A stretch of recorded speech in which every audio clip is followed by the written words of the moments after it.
Hey, welcome to The Explainer. Today, we're going to dive deep into a topic you probably think you know, but we're going to look at it in a whole new way. We're talking about yoga and what it originally meant. So, let me just ask you something. When you hear the word yoga, what's the very first thing that pops into your head? For a lot of us, right, it's probably someone in a complicated pose, or maybe that weekly class at the gym. And you're not wrong. But that's just scratching the surface. It's kind of like reading the last page of a very, very long book. Because the original meaning, the real core of yoga, is so much deeper than just physical postures. So what we're going to do is travel back in time, way, way back, and use the foundational texts to uncover what yoga was really all about. We're talking its true purpose, its epic history, the whole shebang.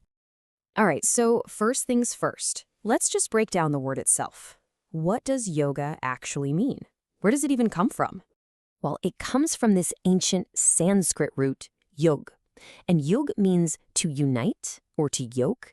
Like yoking a pair of oxen to a plow so they can work together as one. That idea of joining, of creating a union, that is absolutely central to understanding this entire practice. So the big question is, what exactly are we uniting? The ancient texts are super clear about this. The ultimate goal isn't just physical, it's deeply spiritual. It's all about the union of your individual self, what they called the Atman, with the universal consciousness, the Paramatman.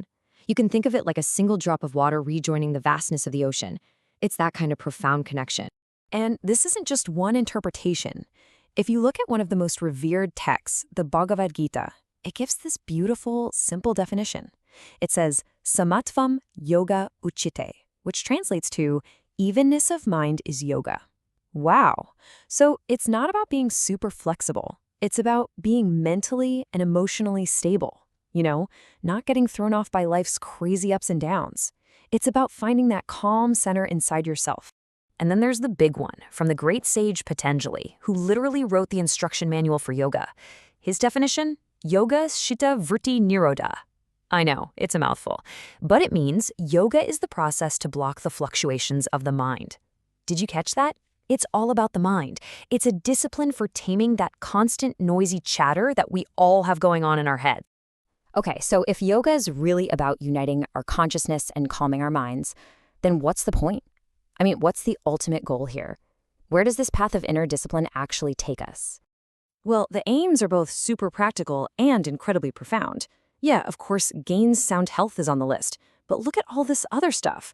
Bringing peace and tranquility from stress, developing immunity and flexibility, and that means in your mind too. It's even about mastering the secrets of efficient work. Who doesn't want that? It's about exploring hidden talents you didn't know you had, and maybe the biggest one of all, transforming a mundane, everyday life into a truly joyful existence. So, here's the crucial point. Yoga was never meant to be a pick-and-choose menu. It wasn't just for the body or just for the mind. It's a holistic science.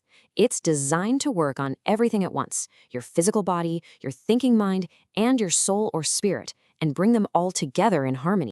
All right, so we've got the what and the why. Now, let's talk about the when. And you might want to brace yourself. The history of yoga is just mind-bogglingly long. We're talking about a practice that goes back at least 7,000 years. Just let that sink in for a second. That is way before the Roman Empire. It's older than the Great Pyramids of Giza. This stuff started in what's called the pre-Vedic period, which is so far back it's practically before written history as we know it. And you can literally see this incredible story unfold over millennia. It starts way back, more than 5,000 BC, with the first little hints of it. Then it pops up in these ancient sacred texts called the Vedas. Then it gets explored more deeply in other philosophical works. After that, we hit the classical period where Patanjali organizes it all. Later on, we start to see more body-focused practices like Hatha Yoga appear. And then bam, the modern period, where it just explodes into the global movement we all see today. Now, you might be thinking, how do we even know it's that old? Well, believe it or not, we have actual physical proof. Archaeologists digging in ancient sites in the Indus Valley found these small stone seals. And carved on these seals, which are thousands of years old, are figures sitting in what are unmistakably yogic meditation postures. It's incredible. A huge turning point comes in the classical period with a sage named Maharishi Patanjali. Now, he didn't invent yoga, not at all, but he did something that changed everything. He took all this ancient wisdom that was floating around and he compiled it, organized it into a single text called the Yoga Sutras. He gave the practice a clear, scientific, and systematic framework that people still study to this very day. A total game changer. Okay, so that's the ancient history. But how did we get from ancient India to, a yoga mat in a studio down the street? How did this ancient science go global? Well, the modern story really kicks off in 1893.